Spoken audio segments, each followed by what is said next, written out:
Hi guys, welcome back to the channel. In this video, we'll be talking about photos versus paintings, which is a very debatable topic as which is better, which is not, and I'll be sharing my thoughts on why you should buy paintings over photos. Also, today I'll be sharing the time lapse of my new painting called Where We First Met, which is a painting of a beautiful cafe scene which I made with knives and with the help of oil paints. I hope you enjoy this video.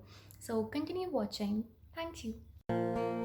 Photography and painting occupy the same position on the spectrum because there are no salient differences between them in how we experience time and space.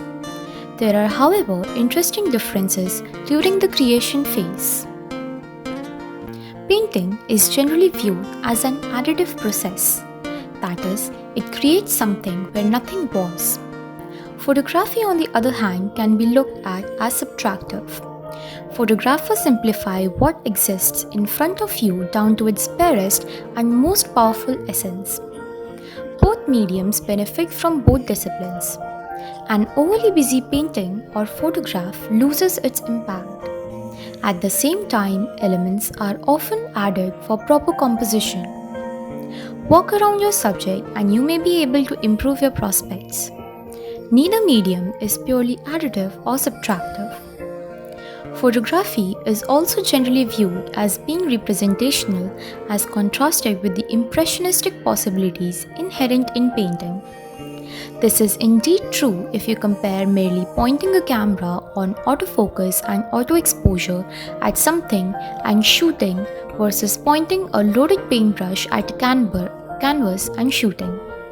A photograph taken from a point and shoot camera is indeed a representation of whatever was in front of the camera. This is comparable to the loaded paintbrush and splattered mess of paint. You can call it impressionistic art if you want to be kind. Painters aren't constrained with what things actually look like. They are free to paint what they see and what they feel. Photographers, by carefully considering their vantage point, focal length, and other factors, can wield tremendous control over how the subject is rendered. At the extremes, the resulting images needn't be at all accurate when it comes to representing the purported subject. Photography is the ability to interpret a subject as the photographer sees it, to capture a moment and share it with the viewer. Photography can definitely be representational, but it doesn't have to be limited. The resulting photographs needn't bear any resemblance at all to reality. It's up to you. By the same token, a painting can be as wild as the artist wishes. But there are numerous examples of paintings that look quite lifelike. It's all up to you, whichever medium you prefer. Acknowledging that beauty is in the eye of the beholder, well executed results in both photography and painting can be beautiful indeed. The best of each can evoke and inspire. Without skill, each can yield results that are best mediocre. The skills required for each medium seem to differ radically. They certainly employ different tools. Once you get beyond the technical abilities required for each, they have one key factor in common. That is, the ability to pre-visualize what is possible. A great deal remains at the discretion of the artist. Learning to see and to imagine is important to each medium. When photography was first invented nearly 200 years ago, some painters feared that painting wouldn't survive the onslaught of this new technological medium. The reactions of film photographers were the same when digital photography came about. This same paradigm has played itself out countless times. Today's fully automatic cameras make it possible for pretty much anyone to take pictures. Mobile phones and point and shoots allow anyone to be a photographer. The same as it is quite possible for an amateur painter to knock out a stick figure painting. The bar for acceptable results is probably lower today for photography than for painting. This hasn't always been true though. Photography used to be the realm of skilled experts only.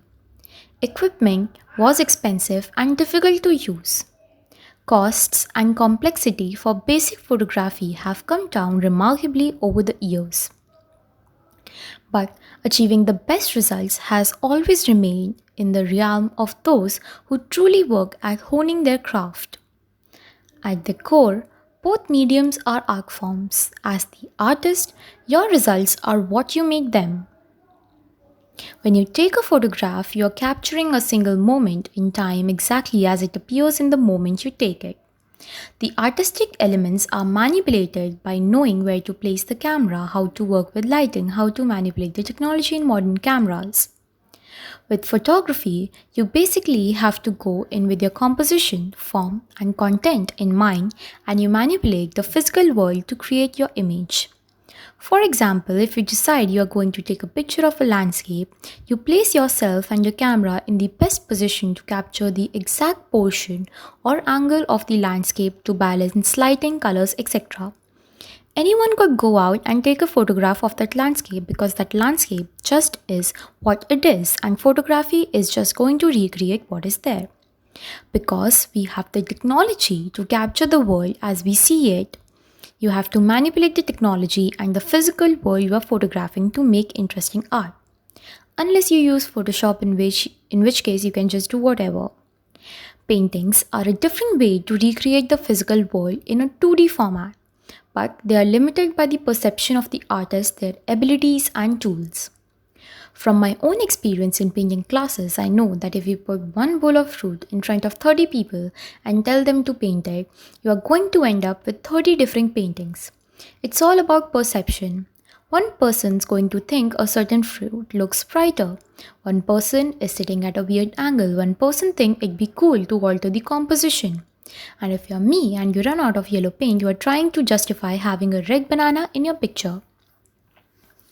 I mean, there are people who have been incredibly skilled at making realistic paintings, but even those images are influenced by artistic style. Especially when photography was introduced, painters came to realize that when you have this technology that can literally recreate images more realistic than any painting, you have to find other ways of recreating the world they sought to convey meaning and create an interesting memory. Which is why Cubism and other forms of arts were created.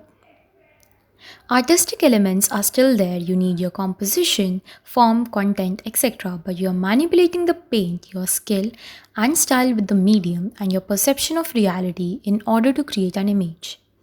Thus, what makes each painting unique is the artist's thoughts, his style, his mood, each brushstroke that will be present which cannot be captured through the lens, and thus buying a painting is more of a luxury than buying photos because of its uniqueness.